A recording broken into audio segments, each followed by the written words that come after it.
ተናስተን የተከበራችሁ የህብር ሬዲዮ አድማጮች የህብር ሬዲዮ ዕለቱን ዜናዎች እናሰማችኋለን። ዜናውን እናሰማችሁን ያብተማ ሰፋና ታምሩ ገዳን በቅድሚያ ማስተ ዜና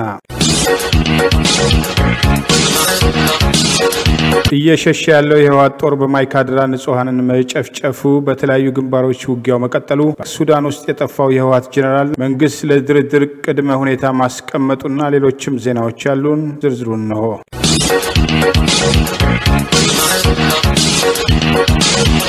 ጦርነቱ በተለያዩ ግንባሮች ቀጥሏል። ህወሓት የዘረፋቸው መሳሪያዎች በመከላከያ ቁጥጥር ስር ይዋሉ ነው። ሰላማዊ ሰዎችን ጭምር እየጨፈጨፈ የዘረፈው መሳሪያ በምዕራብ ወልቃይት እየሸሸ ያለው ያሸባሪ የህወሓት ጦር በሰሜንም በ3 ግንባር በመከላከያ ሰራዊቱ ከፍተኛ ጥቃት እየደረሰበት መሆኑን ዛሬ ከአካባቢው የሚወጡ ወታደራዊ መረጃዎች ይገልጻሉ። በወልቃይት አካባቢ ከዘረፋቸው ታንኮችን ጨምሮ ልዩ ልዩ የጦር መሳሪያዎችን መከላከያ በቁጥጥር ስር ማድረጉን ዛሬ በሰጠው መግለጫ ይፋ አድርጓል። በርካታ የህወሓት ወታደሮች ጉዳት እንደደረሰባቸውና የተማረኩም እንዳሉ መከላከያ ይፋ አድርጓል። በሌላ ወታደራዊ ዜና አሸባሪ ህወሓት ጦር በራማ ጾረናና ዛላምበሳ ግንባር በሰሜን ህዝብ በዛላምበሳ በዛሬው ውጊያ ሶስቱም ግንባሮች ሽንፈት እየተከናነበ ማፈግፈግ መጀመሩን ሲመካባቸው የነበሩ ኮማንዶዎች መካከል ያሰለፋቸው የተደመሰሱ ሲሆን የሸሹና ለሰራዊቱ እጅ የሰጡ መኖራቸውን መረጃው ይጠቁማል። ሌተናል ጀነራል ባጫ ደበሌ ዛሬ በሰጡት መግለጫ በዝርዝርም ባይሆን በራማ በዛላምበሳና ጾረና የሰሜን ህዝብ የህወሓትን ጁንታ ታጣቂ ለማንበርከክ ውጊያ ላይ መሆኑን ጠቅሰው ነበር። ጄኔራሉ በ3 ግንባሮች ዛሬ ምሽቱን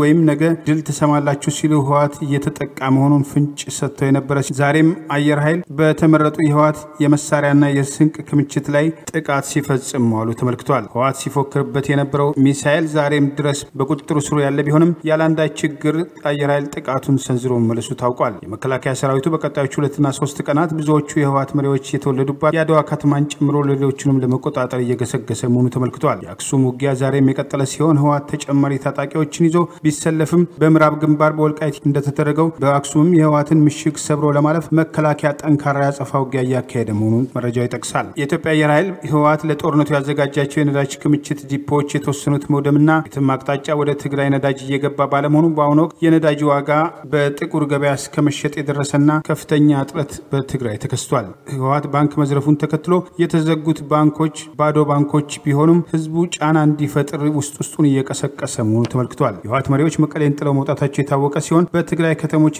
ተከታዩ ምን ይሆናል የሚል ጥርጣሬና ስጋት እያየለ መምጣቱን ለማወቅ ተችሏል። ይህ ህብር ሬዲዮ ወቅታዊ መረጃ ምንጭ ነው። በቅርቡ በሀገር መከላከያ ሰራዊት የሰሜን እዝ ላይ ጥቃትና ዝርፊያ ያደረገውና ቀይ መስመሩን አልፏል ተብሎ የመልሶ ማጥቃት እየተወሰደበት ከሚገኘው የህወሓት አንጃ ጋር እርቀ ሰላም ወይም ድርድር ማድረግ ከተፈለገ ቅድመ ሁኔታዎች መሟላት እንዳለባቸው መንግስት አስታወቀ። ለዚሁ የጸረ ህወሓት የማጥቃት ዘመቻ የአስቸኳይ ጊዜ አዋጅም የመረጃ ፍሰት ቃል አቀባይ የሆኑት አምባሳደር ሬድዋን ሁሴን ቅድመ ሁኔታውን በማስመልከት ዛሬ ለመገናኛ ብዙሃናት እንደገለጹት የሰላም ወይም የድርድር ነገር የሚኖረው ህወሓት የዘረፋቸው ወታደራዊ የጦር መሳሪያዎችን ሙሉ በሙሉ መውደም አለባቸው። በህወሓት የታገቱ በቁጥር ያልተገለጹ የፌደራል ከፍተኛ ባለስልጣናት በአስቸኳይ ሊፈቱ ይገባል። ከጥፋቱ ተልዕኮ ጋርም ተሳትፎ ያላቸው የህወሓት አንጃዎች በቁጥጥር ስር መዋል አለባቸው ብለዋል። አምባሳደር ሬድዋን ሁሴን በማያያዝም በህወሓትም በተሰነዘረባቸው ድንገተኛ ጥቃትና ዝርፊያ ሳቢያ ወደ ኤርትራ ለመሰደድ የተገደዱ የመከላከያ አባላት ዳግም ተደራጅተው ተመልሰው ጦርነቱን መቀላቀላቸውንም ተናግረዋል። ከዚሁ ከእርቀ ሰላም ጉዳይ ጋር በተያያዘ የአፍሪካ ህብረት ሊቀመንበር የሆኑት ሙሳ ፋቂ ዛሬ ባወጡት መግለጫ በኢትዮጵያ የሚታየው ወታደራዊ ግጭትን በቅርበት እየተከታተልኩኝ ነው። የአፍሪካ ህብረት የኢትዮጵያ ህገ መንግስት ብሔራዊ ሉዓላዊነትና አንድነት እንዲከበርና እንዲጸናም እንዲረጋገጥም በቅርበት ይሰራል። ይህንንም ለማስከበር ተፋላሚ የሆኑ የኢትዮጵያ መንግስትና የህወሓት አንጃዎች በአስቸኳይ የተኩስ አቁም አድርጋችሁ የሰብአዊ መብትና ለዜጎችም ደህንነት ቅድሚያ ስጡም ብለዋል። ሚኒስትር አብይ አህመድ በትላንትናው ዕለትም ከወዳጅ አገራትም የሚቀርቡ ስጋቶችና ጥሪዎችን እንደሚያደንቁም ነገር ግን የህግ የበላይነትን ማስከበሩ ለነገ እንደማይባል መናገራቸውን በትላንትናው ዕለትም መዘገባችን አይዘነጋም። ህወሓት የመከላከያ ሰራዊቱን ጥቃት ሸሽቶ ከመውጣቱ በፊት በማይካድራ ከተማ በአማራ ብሔር ተወላጆች ላይ የዘር ማጥፋት ፈጸመ። ተስፋ የቆረጠና በመሸሽ ላይ ያለው የህወሓት ጦር አብረውት ከሚሸሹ የትግራይ ተወላጆች የሆኑ ደጋፊዎቹን በጋራ ምዕራብ ወልቃይት በማይካድራ ይኖሩ የነበሩ የአማራ ብሔር ተወላጆች ላይ በዘር ለይተው በትላንትናው ዕለት ከፍተኛ ጭፍጨፋ የፈጸሙ ሲሆን በዚህ ጥቃት 524 ያህል የአማራ ብሔር ተወላጆች ሲገደሉ ከ120 በላይ በጥይትና በተለያዩ ስለቶች መቁሰላቸው ተመልክቷል። በአሁኑ ወቅት ማይካድራ የአማራ ልዩ ኃይልና በመከላከያ ሰራዊት በቁጥጥር ስር ሲሆን የዘር ማጥፋት የተፈጸመባቸውን አስከሬን እየተሰበሰበ መሆኑን ከአካባቢው የሚወጡ መረጃዎች ይገልጻሉ። አክቲቪስት ቶማስ ጃጃው ከአካባቢው ሕክምና ሰዎች ያገኘውን መረጃ ዋቢ አድርጎ እንደጠቀሰው ከተጨፈጨፉት በተጨማሪ ከ120 በላይ የሚሆኑት ቁስለኞች ከአንገታቸው በላይ በተለያየ ስለታማ በገጀራና በጥይት የተመቱ መሆናቸውን መጀመሪያ ንብረታቸውን የትግራይ ተወላጆች ካሸሹ በኋላ ከገበሬ እስከ ሚሊሻና ልዩ ኃይል በየቤታቸው ትላንት ጥቅምት 30 2013 ጥቃት በአማራ ብሔር ተወላጆች ላይ እንደተፈጸመ ይፋ አድርጓል። መንግስት የማይካድራውን ህወሓትና ደጋፊዎች የፈጸሙትን የዘር ጭፍጨፋ አስመልክቶ መግለጫ ያልሰጠ ሲሆን የአማራ ክልልም በጉዳዩ ላይ ምንም አላለም። የአማራ ክልል ባለስልጣናትና የመገናኛ ብዙሃን ሰዎች ከጭፍጨፋው በኋላ በስፍራው መገኘታቸውን ለማረጋገጥ ችለናል። የአማራ ክልል ጋዜጠኛ ወንዳጥር መኮንን በበኩሉ የማይካድራውን ጭፍጨፋ አስመልክቶ እንደጻፈው ህወሓት በወልቃይት አማራ ላይ በስውርና በተናጠል ሲያደርግ እንደነበረው ዛሬም በርካታ አማራዎችን የኦሮሞና የወላይታ ተወላጆችን ገድለው አይቻለው ሲል አማራዎች በተጨማሪ በአካባቢው የነበሩ የኦሮሞና የወላይታ ተወላጆችን መገደላቸውን ጠቅሷል። ድርጊቱን ሲያይ ራሱን መቆጣጠር የማይችልበት ከባድ ሐዘን እንደተሰማውም ጨምሮ ጽፏል። ይህ ህብር ሬዲዮ የወቅታዊ መረጃ ምንጭ ነው። ህወሓት በመከላከያ ሰራዊቱ ላይ ያልተጠበቀ የጥቃት እርምጃ እንዲወስድ ተባብረዋል የተባሉ ከፍተኛ መኮንኖችና ወታደሮች በቁጥጥር ስር መዋላቸው መንግስት ይፋ አደረገ። በትግራይ ክልል በብሔራዊ ግዳጅ ላይ በነበረው የሰሜን እዝም ከማዕከል ጋር የሚኖረውን ወታደራዊ ኮሚኒኬ እንዲቋረጥ በማድረግ ለህወሓት ታጣቂዎች የጥፋት ተልዕኮ መንገድ ጠርጓል የተባለው ጄኔራል መኮንኖች የሚገኙባቸው 17 ከፍተኛ መኮንኖችና የበታች ወታደሮች በቁጥጥር ስር መዋላቸውን መንግስት ይፋ አደረገ። እነዚህ በመንግስት በህዝብና በአገር መከላከያ ሰራዊት ላይ የተጣለባቸውን አደራና ኃላፊነትን ወደ ጎን በማድረግ ከህወሓት የጥፋት ኃይል ጋር ያሴሩ መካከል ሜጀር ጄኔራል ገብረመድህን ፍቃዱ ወይም ወዲ ነጮ የተባለ ተጠቃሽ ሲሆን ግለሰቡም ከለውጡ በፊት የአጋዚን ኮማንዶና ልዩ ኃይሎች አዛዥ የነበረ በሰራዊቱ ውስጥም በተለያዩ የሥራ እርከኖች ያገለገለም ከለውጡ በኋላም በአገር መከላከያ ሰራዊት የመገናኛ መምሪያ ኃላፊ በመሆን ላለፉት 2 ዓመታትም መስራቱን መግለጫው ገልጿል። እንደ ፌደራል ፖሊስ ኮሚሽን መግለጫ ግለሰቡ የህወሓትም የአጥፍቶ ጥፋት ኃይልን በመደገፍ የመከላከያ ግንኙነትን እንዲቋረጥም ከማድረጉም በተጨማሪ በውስጣቸው 11 ቦምቦችና የሚሳኤል መሳሪያዎች የያዙ 11 ሳጥኖችም የግንኙነት መሳሪያዎች ናቸው በሚል ሽፋን ወደ ትግራይ ሰርጎ ለማስገባትና ለጁንታው ለመስጠት ሲዘጋጅ ከተለያዩ የጦር መሳሪያዎች ጋር እጅ ከፍንጅ መያዙ የተገለጸ ሲሆን የማጽዳት ዘመቻው በየትኛውም የኃላፊነት ደረጃ የሚገኙ ተጠርጣሪ ወታደሮች ላይ ተጠናክሮ ይቀጥላል ሲል መግለጫው አክሎ ገልጿል።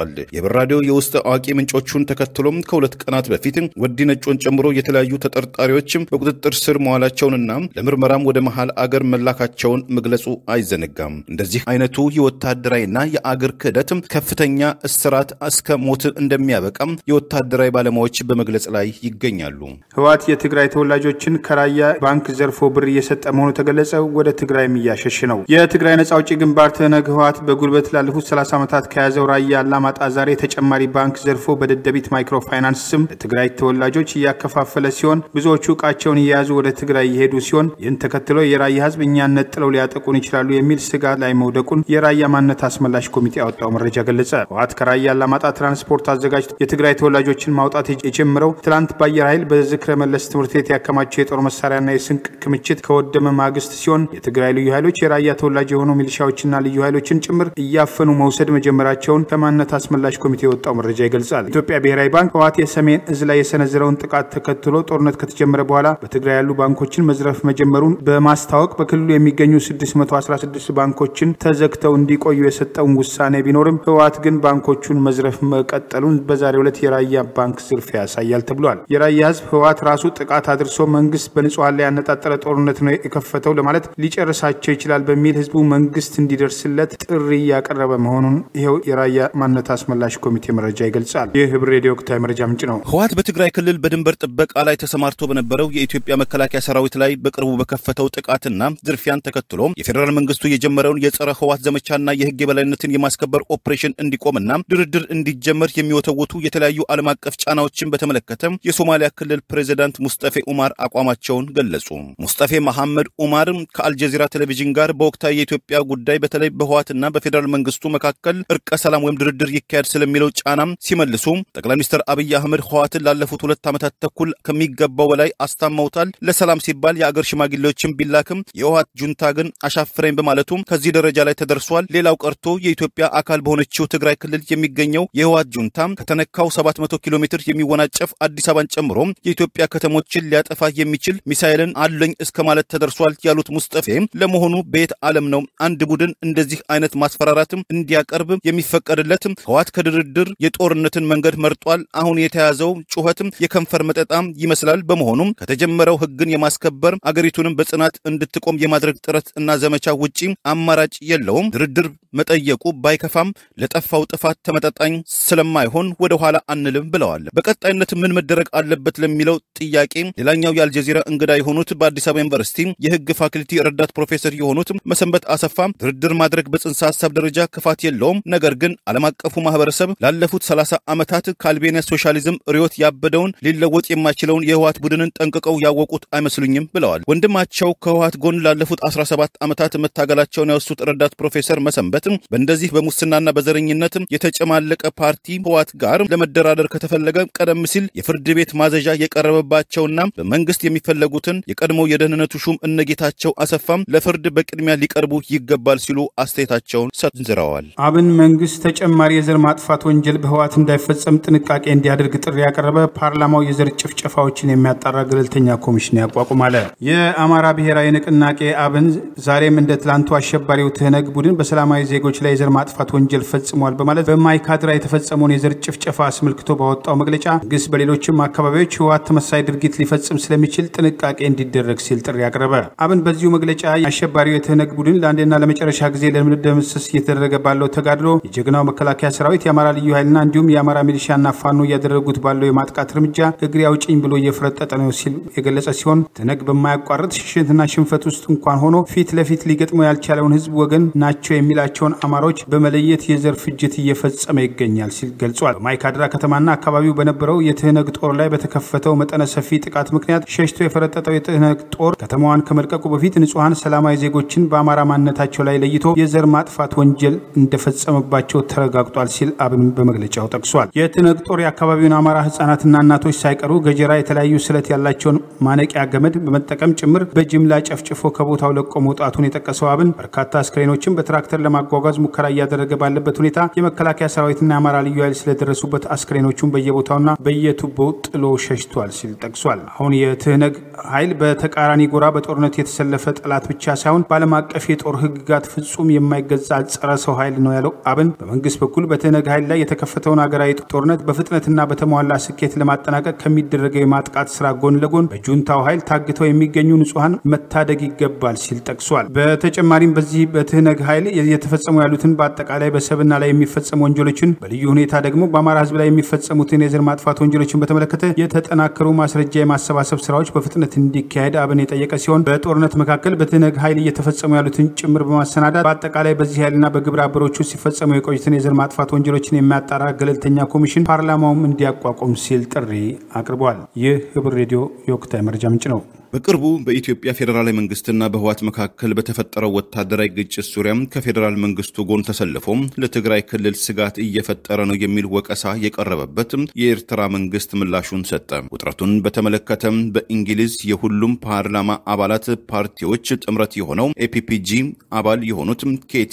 አሽሞር የኤርትራ መንግስት ከጦርነቱ ጀርባ አለበት ማለታቸውን በማስመልከት በእንግሊዝና የአየርላንድ የኤርትራ አምባሳደር የሆኑት እስጢፋኖስ ሀብተማርያም ለእንግሊዝ የውጭ ጉዳይ ሚኒስትር በላኩት የተቃውሞ ደብዳቤያቸው በኢትዮጵያና በኤርትራ መካከል የዛሬ 2 ዓመት ተፈረመው ታሪካዊ የሰላም ፊርማ ላለፉት 20 ዓመታት በህወሓት ዘዋሪነት የነበረውን ጦርነት የለም ሰላም የለም ፖሊሲን ያስቀረ ነው። ምንም እንኳን የኢትዮጵያና የኤርትራ ህዝቦች የሰላም ፍሬውን በህወሓት እንቢተኝነት ሙሉ በሙሉ መቋደስ ባይችሉም ኤርትራ እንደተባለው ውጥረት ፈላጊ ሳትሆን በአካባቢው አንጻራዊ ሰላም እንዲሰፍን ትሻለች። ይህንንም አሉባልታ የሚያናፍሱ ወገኖች ኤርትራ የሬጂም ወይም የሥርዓት ለውጥ ናፋቂዎች ናቸው። የእንግሊዝም የፓርላማ ጥምረት የነዚህ ወገኖች አፈቀላጤ ሆኗል ያሉት አምባሳደሩ ስለ ኤርትራ መልካም አመለካከት ለወትሮም የሌለው የእንግሊዝ የፓርላማ ፓርቲ ጥምረቶች ኤፒፒጂ በሰሞነኛው ውጥረት ዙሪያ ስለ ኤርትራ ያወጣው ሪፖርት ከድንቁርናና ከእኩይ ተግባር የመነጨ ነው ብለውታል። እንደ ኤምባሲው ሁሉ የኤርትራ የማስታወቂያ ሚኒስትርም ቀደም ባለ መግለጫው ሌሞንድ በተባለው የፈረንሳይኛ መጽሔት ላይ ፕሬዝዳንት ኢሳያስ አፈወርቂ የጦርነቱ ቀማሪ ናቸው የሚለውን ጽሑፍም በጽኑ የተቃወመ ሲሆን የሰሞኑ ቅጽበታዊ ጦርነት እርምጃ መንስኤው ህወሓት በትግራይ ክልል ድንበር በመጠበቅ ላይ በሚገኘው የሰሜን እዝ ላይ የከፈተውን ጥቃትና ዝርፊያን ተከትሎ መሆኑን አይዘነጋም ብሏል። ህወሓት በበኩሉ በትላንትናው ዕለት ለአፍሪካ ህብረት የወቅቱ ሊቀመንበር ለሆኑት ለደቡብ አፍሪካው ራምፎዛ በላከው የተቃውሞ የተማጽኖ ደብዳቤው በጦርነቱ ውስጥ የኤርትራ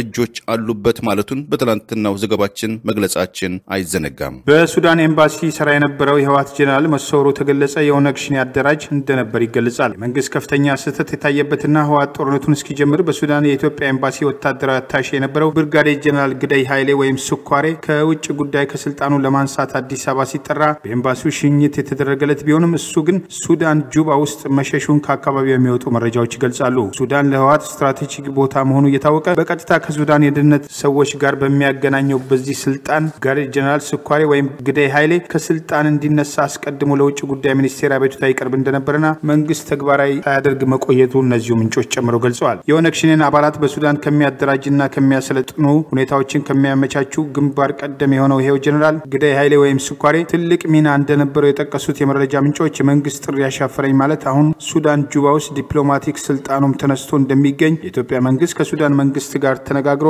አስቸኳይ እርምጃ ካልወሰደ በስተቀር ተጨማሪ ጥፋት ሊያደርስ እንደሚችል አስተያየታቸውን ሰጥተዋል። ህወሓት ከመስከረም 25 በኋላ ህጋዊ መንግስት የለም ሲል ከፌዴራል መንግስት በስልጣን ላይ ያሉትን ሲጠራ በየኤምባሲው ያሉት ግን አለመጥራቱ እየታወቀ መንግስት ፈጥኖ እርምጃ ለመውሰዱ ትልቅ ስህተት እንደነበር እነዚሁ ምንጮች ይጠቅሳሉ። ይህ ህብር ሬዲዮ የወቅታዊ መረጃ ምንጭ። በምርጫ ዙሪያ እየተወዛገቡ የሚገኙት የአሜሪካው ፕሬዚዳንት ዶናልድ ትራምፕ እና ተመራጩ ፕሬዚዳንት ጆ ባይደን ከዚህ በኋላ በግንባር እንደማይገናኙ አንድ የባይደን የቤተሰብ አባል ተናገሩ። ባይደንም ለቀጣዩ ምርጫ መወጠናቸው ተገለጸ። በባይደን የቅስቀሳ ዘመቻ ማናጀርና የፖለቲካ አማካሪ የሆኑት እህታቸው ቫለሪ ባይደን እውን ባይደን ለትራምፕ ይቅርታ ያደርጉላቸው ይሆን ተብለው ዛሬ ለቀረበላቸው ጥያቄ ሲመልሱ ትራምፕ አንዴ የዋይት ሃውስ ቤተመንግስትን በሰላም ይልቀቁ እንጂ ዶናልድ ትራምፕን ከመጪው ጃንዋሪ 20 2021 በኋላ ተረት ሆነው ይቀራሉ። ባይደን ከዚህ በኋላ ስለ ትራምፕ የሚያወሩበት ጊዜ የለም። ለመሆኑ ስለ ትራምፕ ምን ይወራል ሲሉ ለኤችቢኦ ለተባለው ድህረ ገጽ ተናግረዋል። በመጪው 78 ዓመታቸውን የሚይዙት ባይደን ለቀጣዩ የአሜሪካ ምርጫ በ2024 ይቀርቡ ይሆን ለሚለው ጥያቄ እህታቸው ቫለሪ እና አማካሪያቸው ሲመልሱ በትክክል ምን ጥርጥር አለው? ባይደን የተከፋፈለች አሜሪካንን አንድ ሊያደርግ የመጣ ነው ብለዋል። በፖለቲካ ውስጥም ለ36 ዓመታት በዋይት ሃውስም ደግሞ ለ8 ዓመታት ከፕሬዚዳንት ባራክ ኦባማ ጋር የቆዩት ባይደን ብርቱ አይምሮ ያላቸው ናቸው ያሏቸው እህታቸው ቫለሪን ለአሜሪካ ብቸኛ መፍትሄ ናቸውም ሲሉ ወንድማቸውን አወድሰዋል። ባይደን በበኩላቸው ቀደም ባለ ጊዜ ለዳግም ምርጫ እንደሚሳተፉ ጠቆም ያደረጉ ሲሆን ትራምፕም እንደዚሁ ከሴት ልጃቸው ኢቫንካና ከወንድ ልጆቻቸው ጭምር በምረጡኝ ዘመቻ ዳግም እንደምናያቸው ግምቶች እየተበራከቱ መጥተዋል። ሰሜን ዕዝ ከባንዳ ጋር አይሰለፍም አልተሰለፈም ሲሉ ሌተናንት ጀነራል ባጫ ደበሌ ገለጹ። ህወሓት የወታደሮቹን አስከሬን በአውሬ ማስበላቱን ገሎ መጨፈሩን ይፋ አድርገዋል። የሰሜን ዕዝን ጎብኝተው መመለሳቸውን የገለጹት ሰራዊቱን በቅርቡ ከተቀላቀሉት 4 ጀነራሎች አንዱ የሆኑት ሌተናንት ጀነራል ባጫ ደበሌ የህወሓት ባንዳ ቡድን በሰሜን ዕዝ መከላከያ ሰራዊት ላይ የፈጸመውን ክህደት ከጀርባ መውጋት የገደሏቸውን ወታደሮች ልብሳቸውን ገፈው አስከሬናቸው ላይ መጨፈራቸውን ሬሳቸውን ለጅብ ማስበላታቸውን ከየትኛውም ወገን የማይጠበቅ ወራዳ ተግባር የፈጸሙ መሆኑን የተሰዉት መከላከያ ሰራዊት አባላት በክብር ለሀገራቸው ያረፉ ጀግኖች መሆናቸውን ተናግረዋል። ሌተናንት ጀነራል ባጫ ደበሌ ዛሬ በሰጡት መግለጫ የህወሓት መሪዎች በሰራዊት ውስጥ ማን የትኛው ብሔር ነው ብለው አጥንተው ለይተው ማን ይንበረከካል ማን አይንበረከክም የሚለውን አስቀድመው ማጥናታቸውን ገልጸው ከጥቃቱ በፊት የሰሜን ዕዝ አባላት ጥርጣሬ እንደነበረባቸውም አመልክተዋል። በዚህም በወሰዱት የመከላከል እርምጃ አንዳንዶች ገለው መሰዋታቸውን ጠቅሰዋል። ከጥቃቱ በፊት ለሰራዊቱ ደሞዝ ለመክፈል የጠየቀ አንድ ሻለቃን የህወሓት ሰው የሆነ የሰራዊት ውስጥ ያለ ባለስልጣን ምን ደሞዝ ትጠይቃለህ ገና መማረክ አለ ብሎ መጠየቁና ብሔሩን አጥብቆ ይጠይቅ እንደነበር በሰራዊቱ አባላት ላይ ጥርጣሬ ማሳደሩን ገልጸዋል። ሌተናንት ጀነራል ባጫ ደበሌ በሰሜን ዕዝ ላይ በህወሓት የተፈጸመውን ጭካኔ ለኢትዮጵያ ህዝብ በሰጡት መግለጫ አብራርተዋል። የታፈኑ አመራርና ወታደሮችን የህወሓት ጁንታ ልብሳቸውን አውልቆ ራቁታቸውን ወደ ሻቢያ ሂዱ ብሎ ሰዷቸዋል። የኤርትራ ጦር ሰራዊት ተቀብሎ ልብስ አልብሷቸዋል ያሉት ጀነራሉ መከላከያ ውስጥ ያሉ የትግራይ ተወላጆች የጁንታውን ታማኝ አባሎችና ኔትወርኮች ጥቃት አቀናጅተው ፈጽመዋል በማለት በውጊያው ግንባሮች የኦነግ ሸኔ ወታደሮች ከጁንታው ጋር ተቀላቅለው እንደተዋጉም ተናግረዋል። በዚህ ውጊያ የትግራይን ህዝብ ከህወሓት ጁንታ ነጻ በማውጣት ነጻነቱን እናረጋግጣለን ያሉት ጀነራሉ በዛላምበሻ በሽላሎ በራማ የተጠናከረው ኦፕሬሽን እየተካሄደ እንደሚገኝና የሰሜን ዕዝም በምክትል ኤታ ማጆር ሹሙ ሌተናንት ጀነራል አበባው ታደሰ እንደሚመራ ገልጸዋል። ይህ በእንዲህ እንዳለ ኮሎኔል ደረሰ ተክሌ ሰሞኑን ለህብር ሬዲዮ በሰጡት ቃለ መጠይቅ ህወሓት ብሔር ለይቶ